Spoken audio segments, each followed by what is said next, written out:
अस्सलाम वालेकुम व्यूअर्स, क्या हाल चाल है आपके। उम्मीद है आप इस एपिडेमिक कोरोना के जो हैं इसमें बेहतर हालात में होंगे और बेहतर तरीके से इस परेशान सूरत हाल को कोप अप कर रहे होंगे। व्यूज़, मेरा आज का जो वीडियो है इसमें हम कोरोना को डिस्कस नहीं कर रहे, हम कोरोना से रिलेटेड जो इफ़ेक्ट्स हैं रियल स्टेट के ऊपर आने वाले टाइम में उनको डिस्कस करेंगे। बेहतर इल्म अल्लाह की ज़ात को है, लेकिन हम तमाम फैक्टर्स को मद्देनज़र रखते हुए बेहतर से बेहतर की कोशिश कर सकते हैं। और उसमें हम ये भी डिस्कस करेंगे कि आने वाले मामलात जो हैं वो टोटल ओवरऑल रियल स्टेट को कैसे अफेक्ट करेंगे। उसमें मुख्तलिफ पॉइंट्स हैं जिनको हम बारी बारी डिस्कस करेंगे इसमें, और आखिर में कंक्लूड करेंगे कि रियल स्टेट के अंदर किस तरीके से कोई भी शख्स चलना चाहता है तो वो किस तरीके से चलेगा तो उसके लिए बेनिफिशियल होगा। अभी इसके अंदर जो सबसे पहला इम्पॉर्टेंट पॉइंट है वो कोरोना के के बाद जो ये जो लॉकडाउन की सूरत हाल है ये कब ख़त्म होगी, और ये पार्शल लॉकडाउन ख़त्म होगा या मुकम्मल लॉकडाउन ख़त्म होगा ये गवर्नमेंट को बेहतर पता है, लेकिन इसके इफ़ेक्ट्स क्या होंगे हम उसको भी डिस्कस करते हैं। यहाँ से हम स्टार्ट लेते हैं। अभी जो लास्ट DHA के ऑफिस हैं वो 21 तारीख तक के लिए बंद थे, 15 तारीख तक के लिए बंद थे, फिर इसको सुना जा रहा है कि एक्सटेंड किया जा रहा है। तो 26-27 तारीख को मेरे गालबन 26-27 तारीख की को रमज़ान भी स्टार्ट हो रहा है। तो अगर ये लॉकडाउन 26-27 तारीख तक रहता है तो अमूमन रियल स्टेट का जो बिज़नेस है वो रमज़ान के पहले अशरे में कम होता है, और फिर सेकंड अशरे में और थर्ड लास्ट अशरे में ईद से पहले जाके वो काफ़ी स्पीड पकड़ता है। अभी अगर ये रमज़ान से पहले इस लॉकडाउन का मुकम्मल ख़त्म होता है तो फिर रमज़ान के अंदर कुछ ट्रेडिंग की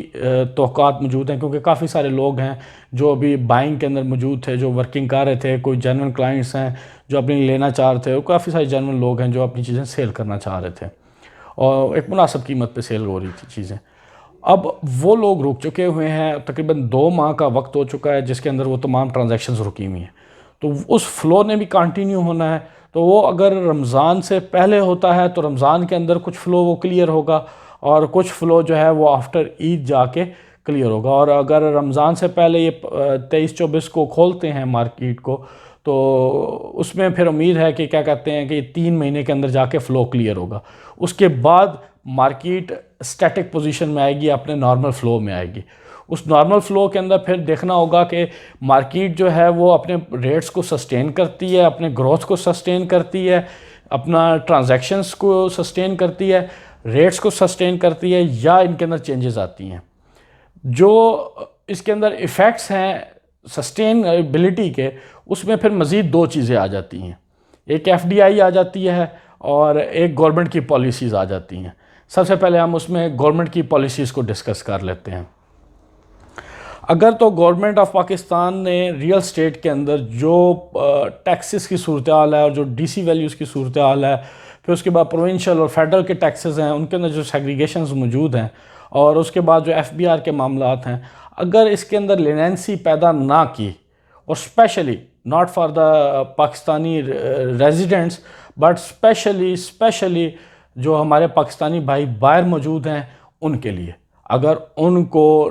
टैक्स के अंदर और DC वैल्यूज़ के अंदर रिलैक्सेशन ना दी गई, और वो पाकिस्तानी बाहर बैठ के पाकिस्तान के अंदर रियल स्टेट का बिज़नेस करते हैं और बाहर से इनकम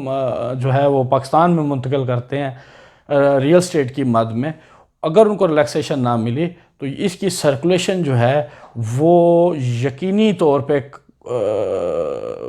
कमी की तरफ जाएगी, क्योंकि उनके भी बाहर के बिज़नेस हैं, मामलात हैं, तो उसमें फ़्लो में काफ़ी हद तक कमी आएगी। अगर उसमें कमी आई तो फिर इसका मतलब है कि गवर्नमेंट की पॉलिसीज़ इस रियल स्टेट के मुतालिक गैर मुनासिब हैं, और फिर जो है इसके अंदर जो लोकल इन्वेस्टर्स हैं फिर उनकी बारी आती है। फिर लोकल इन्वेस्टर्स जो हैं वो बाइंग सेलिंग रेट्स के अंदर लाजमन बात है कि डिफरेंस लेके आएंगे। जब वो डिफरेंस लेके आएंगे तो फिर सिर्फ़ और सिर्फ जेन्युइन चीज़ें ही बिकेंगी।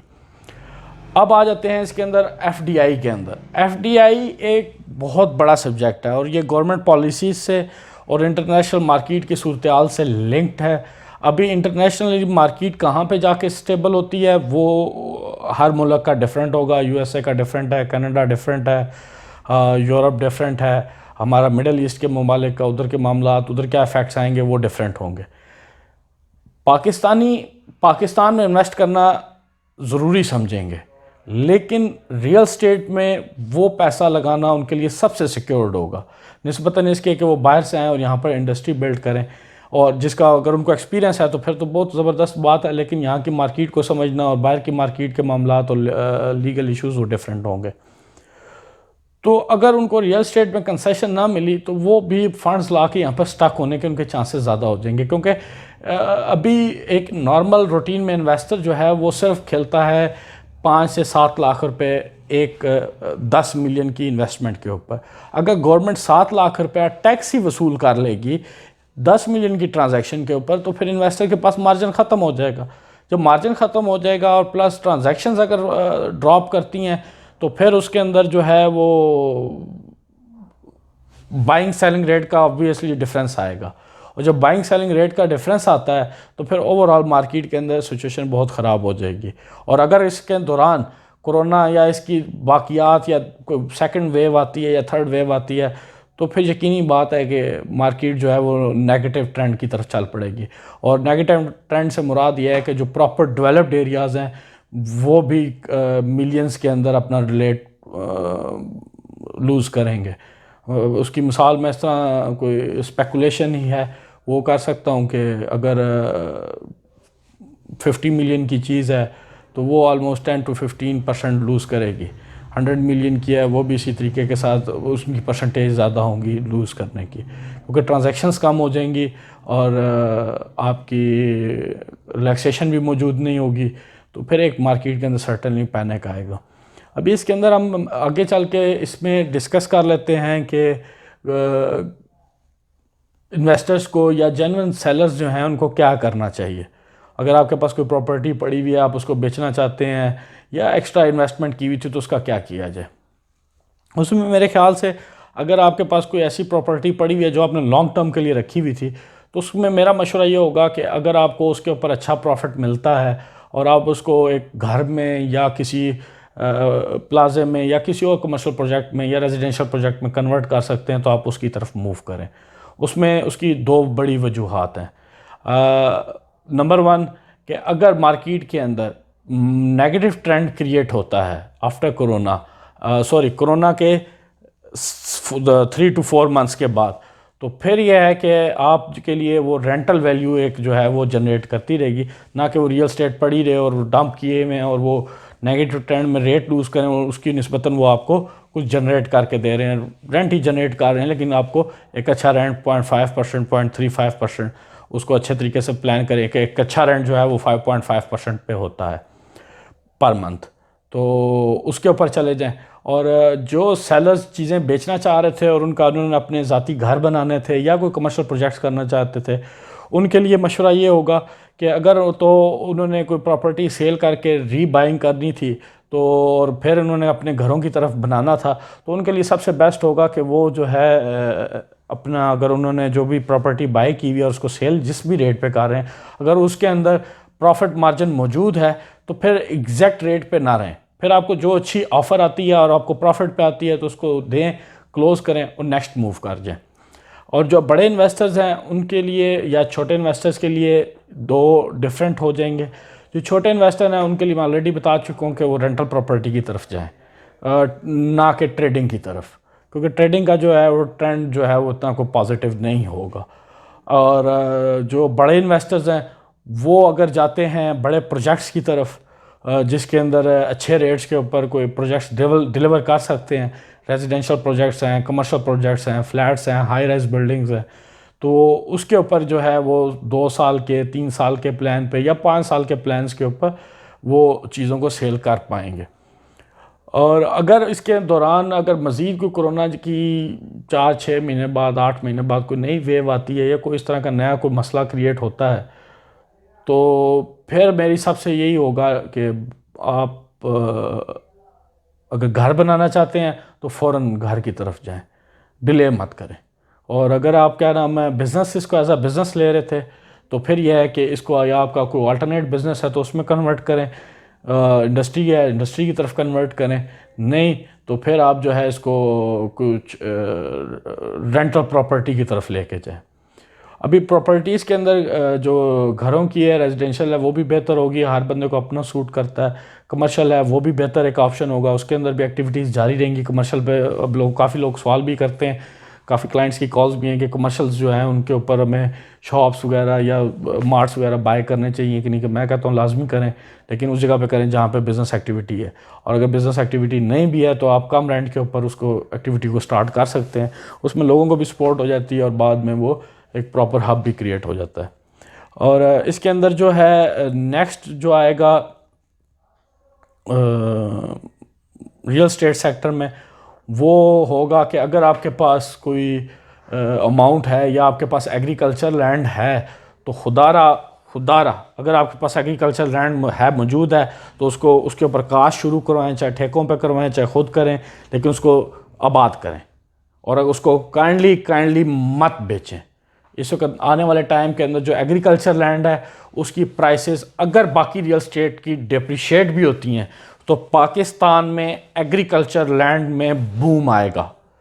मैं दोबारा रिपीट कर देता हूँ, अगर पाकिस्तान में रियल स्टेट के अंदर नेगेटिव ट्रेंड क्रिएट होता है तो एग्रीकल्चर लैंड का जो सेक्टर है इसके अंदर 100% श्योर एक रेट के अंदर भी एप्रिसिएशन आएगी और उसकी ट्रेडिंग के अंदर भी और इन्वेस्टर्स के लिए भी बहुत मुफीद होगा। तो अगर आप अभी बेचना चाह रहे हैं तो काइंडली इसको मत बेचें, उसको होल्ड करें। और अगर आपके पास इन्वेस्टमेंट मौजूद है और आप ख़रीद सकते हैं या ऐसी जगह है जो बारानी है या नहरी पानी वाली है या पठवार के इलाके की हैं या सिंध के इलाके जहाँ पानी मौजूद नहीं है या ट्यूबवेल का पानी मौजूद है या व्हाट्सएवर जहाँ पर आप काश्त कर सकते हैं, चाहे अच्छी है चाहे थोड़ी है या ज़्यादा है, ये मैटर नहीं करता है, काश्तकार बेहतर है, आप जान सकते हैं, उनसे कंसल्ट कर सकते हैं या पाकिस्तान का एग्रीकल्चर डिपार्टमेंट है उनसे भी कंसल्ट कर सकते हैं। अगर आपके पास फंड्स मौजूद हैं तो काइंडली एग्रीकल्चर लैंड को या एग्रीकल्चर जहाँ की जा सकती है प्रॉफिटेबल बेसिस पे उसको लाजमी बाय करें और एग्रीकल्चर की तरफ मूव करें। ये आने वाले टाइम के अंदर बहुत बेनिफिशियल होगा, क्योंकि in long term next corona wave आए या ना आए, एग्रीकल्चर पाकिस्तान की वाहिद इंडस्ट्री होगी जो एक्सपोर्ट की तरफ जाएगी। पाकिस्तान की ज़रूरतें पूरी करने के बाद ये इंडस्ट्री एक्सपोर्ट पे जाएगी और यूरोप की मार्केट कोलैप्स होती नज़र आ रही है और यूरोप में खाना पीने का सामान नहीं है, जो जाएगा वो पाकिस्तान से लाजमी जाएगा। चाहे यूरोप का कोई भी मुल्क हो उसके अंदर खाने पीने के मामलात में पाकिस्तान का शेयर लाजमी होगा। इसलिए एग्रीकल्चर की तरफ जाएं, एक तो आपकी लैंड में भी अप्रिसिएशन है, प्लस आप अच्छा एक्सपोर्ट का बिज़नेस भी कर सकते हैं, अपने घर की ज़रूरियात भी पूरी कर सकते हैं, ना कि आप अपने पैसे को राइट लेफ़्ट लगा के फंसा दें और उसके बाद जो है वो कोई नेगेटिव सूरत हाल क्रिएट होती है तो उसके अंदर जो है वो फिर आप पैनिक होकर बैठे हों और ना आपकी रियल स्टेट आपके काम आए और ना आपके पास कोई पैसे हों और आप लोगों से मांगते फिरें। तो अक्लमंदी से काम करें। और जो लोग रियल स्टेट में पैसा जोड़ रहे थे वो मेरे भाई जो लोअर मिडिल क्लास में हैं, जो 5-10 लाख या 20 लाख रुपए जोड़ के बैठे हुए थे और कोई आगे इन्वेस्टमेंट करना चाह रहे थे, तो उनके लिए भी गुड न्यूज़ है, घबराने की ज़रूरत नहीं है। जो पाकिस्तान के अंदर सबसे सस्ती प्रॉपर्टीज़ हैं, क्योंकि इस दफ़ा आप लोगों को बड़े मज़े की बात बताऊँ, रियल स्टेट के डायनामिक्स चेंज हो जाएंगे। डेवलप्ड एरियाज़ के रेट्स नहीं गिरा करते, इस दफ़ा डेवलप्ड एरियाज़ के रेट गिरेंगे और जो सेमी डेवलप्ड एरिया है, सेमी डेवलप्ड से मतलब ये है कि जो रोडें वगैरह बनी हुई हैं और आबाद सेमी से आबाद हैं, थोड़े से आबाद हैं या बिल्कुल आबाद नहीं है, उनका रेट सबसे ज़्यादा गिरेगा, वहाँ से निकल जाए। और जो एरियाज़ जो बेशक फाइल्स हैं लेकिन इंतहाई सस्ती हैं, इंतहाई सस्ती फाइल्स हैं जिनकी ट्रांजैक्शंस होती है, मिसाल के तौर पर बहरिया की काफ़ी ओपन फाइल्स हैं और उसके अलावा DHA के काफ़ी सारे फेजेज़ हैं, उनमें ओपन फाइल्स मौजूद होती हैं और कुछ प्राइवेट सेक्टर्स में भी मौजूद हैं। उनका बिज़नेस चलेगा उनके रेट में जब 3 महीने बाद जो मौजूदा इस वक्त एक रेस्ट्रेन लगा हुआ है सेल परचेज़ का, जब वो फ्लश आउट होगा 3 से 6 महीने के अंदर, उसके फ़ौरन बाद जो है वो नेक्स्ट अपॉर्चुनिटी जो है वो मार्केट कंफ्यूज खड़ी हुई होगी और ऐसी कंफ्यूजन के अंदर लोग छोटी इन्वेस्टमेंट पे जाएंगे, सिक्योर्ड इन्वेस्टमेंट पे जाएंगे। तो लिहाजा आप लोग परेशान होइएगा, नज़र रखें अपने जो कम रेट्स वाली सोसाइटी हैं, लेकिन ये देखिएगा कि उसकी सराउंडिंग में उस सोसाइटी का रेट कम से कम हो, उसमें 5 मरले और 10 मरले के प्लॉट्स की ट्रांजैक्शन कीजिएगा, बड़े प्लॉट की ट्रांजैक्शन मत कीजिएगा। बाकी व्यूअर्स अल्लाह पाक खैर करे, अल्लाह पाक इस कोरोना से पाकिस्तान को महफूज रखे। हम सब की दुआएं हैं, अल्लाह इस मुल्क को अपने हिफ्ज़ मान में रखे और अल्लाह ना करे कि हमारे मुल्क में किसी किस्म की इकॉनमी के नेगेटिव ट्रेंड्स क्रिएट ना हो। ये जो बातें थी ये तमाम हालात को देखते हुए, यूरोप की मार्केट को देखते हुए, पाकिस्तान की मामलात को देखते हुए नेगेटिव की तरफ जाती नज़र आ रही थी, तो इसलिए बात की है। लेकिन मैं फिर से कहूँगा अल्लाह ना करे कि ये इस तरफ जाएं। लेकिन यह है कि नेक्स्ट 6 मंथ्स के अंदर बिज़नेस होगा। अगर इसी मंथ के अंदर गवर्नमेंट इसको ओपन करती है, after Ramzan, in between Ramzan, it will take 3 months to 6 months and the market will flush out, and after that the sustainability will come, and we have to see after that कि market goes toward decline, sustain or go on the upside। लेकिन upside का तो नहीं लगता, इसमें investments का और बाकी मामलात का है। लेकिन अगर गवर्नमेंट सपोर्ट करे, टैक्सेस को रिकन्सिडर करे, और मेरा तो मशवरा होगा कि अगर आप पाकिस्तान की इकानमी को बचाना चाहते हैं, मेरी गवर्नमेंट से लास्ट में रिक्वेस्ट है, अगर आप पाकिस्तान की इकॉनमी को बचाना चाहते हैं, काइंडली अपने इकनॉमिस्ट्स को बैठाएं। मैं एक इकॉनमिस्ट नहीं हूँ, मैंने जस्ट सादा सा MBA किया हुआ है। अपने इकॉनमिस्ट्स को बैठाएं, बहुत टैलेंटेड लोग मौजूद हैं। अनपढ़ और जाहिल लोगों से माजरत है, उनसे परहेज़ करें और रिकन्सिडर करें अपनी पॉलिसीज़ को, अपने टैक्स इंफ्रास्ट्रक्चर को। अगर आप इनडायरेक्ट टैक्सेस की तरफ जाते हैं और FBR और बाकी मामलात के अंदर रिलैक्सेशन देते हैं, ये ब्लैक मनी और वाइट मनी का खेल का ख़त्म करते हैं, और जो हमारे फॉरेनर्स पाकिस्तानी बाहर बैठे हुए हैं उनके लिए अगर आपको टैक्स में रिलैक्सेशन करते हैं, इसको रिकन्सिडर करते हैं, या आप साल के लिए इसको टैक्स फ्री भी कर देते हैं, at the end of the day indirectly, मुझे पूरा यकीन है, जो मेरी कैलकुलेशंस हैं, अगर कहेंगे तो मैं गवर्नमेंट ऑफ पाकिस्तान के साथ वो शेयर भी कर सकता हूँ, पाकिस्तान गवर्नमेंट में टैक्स में बेनिफिट में जाएगी। अगर इन्होंने आज कमाने की कोशिश की तो पाकिस्तानियों को कल भुगतना पड़ेगा। तो लिहाजा गवर्नमेंट ऑफ पाकिस्तान से गुजारिश है कि वो अपने आज को किसी तरीके से मैनेज करें, रिलैक्सेशन दें। कल यही पाकिस्तानी अपनी हुकूमत को ख़ुद मजबूत करेंगे और टैक्स भी देंगे, सारे मामलात करेंगे, और इंशाल्लाह पाकिस्तान की अवाम भी बेहतर होगी, पाकिस्तान की गवर्नमेंट भी बेहतर होगी, और मजमूई तौर पर पाकिस्तान भी तरक्की करेगा। तो उम्मीद करते हैं आप सब खैरियत से होंगे, और उम्मीद है कि ये कोरोना की जो वबा है ये हमारी जान जल्द छोड़ देगी, और अल्लाह ताला पाकिस्तानियों को महफूज रखे, जो बाहर बैठे हुए हैं, जो पाकिस्तान में, सबको अल्लाह महफूज रखे। और इंशाल्लाह ताला आपसे बातचीत होती रहेगी। बाकी ये जो ही कोरोना ओपन होता है और नए मार्केट्स के ट्रेंड्स क्या सेटल होते हैं, तो उसको फिर हम लेके आगे चलेंगे, और उसके अंदर मज़ीद DHA लाहौर, DHA कराची को, और तमाम जितने भी DHA के फेजेज़ हैं उनको डिस्कस करेंगे, प्राइवेट सेक्टर्स को भी डिस्कस करेंगे। तो अपना ख्याल रखिएगा और दुआओं में याद रखिएगा, और हमारे चैनल को सब्सक्राइब करना, लाइक करना ना भूलिएगा, और हमारी जो वेबसाइट है काइंडली जब भी ये ओपन होता है तो उसको विज़िट करना लाजमी ना भूलिएगा, और हमें फेसबुक के ऊपर या सोशल मीडिया के ऊपर कमेंट्स देना ना भूलिएगा। Thank you very much, and God bless you, and God bless Pakistan. अल्लाह हाफ़िज़।